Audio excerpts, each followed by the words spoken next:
மக்கள் நீதி மய்ய கட்சியிலிருந்து நடிகை வினோதினி விலகல். வருத்தப்படாத வாலிபர் சங்கம், கோமாளி போன்ற படங்களில் நடித்தவர் வினோதினி வைத்தியநாதன். இவர் நகைச்சுவை மற்றும் குணச்சித்திர வேடங்களில் நடிப்பவர். 2023ஆம் ஆண்டு நடிகர் கமலஹாசனின் மக்கள் நீதி மய்ய கட்சியில் இணைந்தவர் தற்போது அக்கட்சியிலிருந்து விலகுவதாக எக்ஸ் தளத்தில் வெளியிட்டுள்ளார்.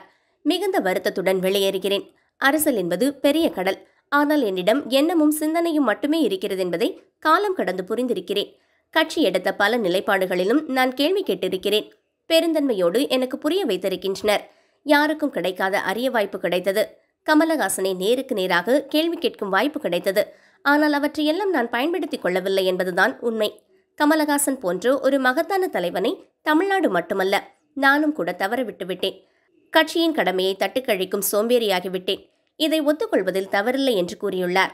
கமலை கட்சியை மறந்து நடிப்பு, தயாரிப்பு என்று பிஸியாகிவிட்ட நிலையில் யாருமில்லாத கடையில் யாருக்கு டீ யாத்திரன்னு இவர் கட்சியிலிருந்து விலகியதை இணையவாசிகள் மீம்ஸ் போட்டு கலாய்த்து வருகின்றனர்.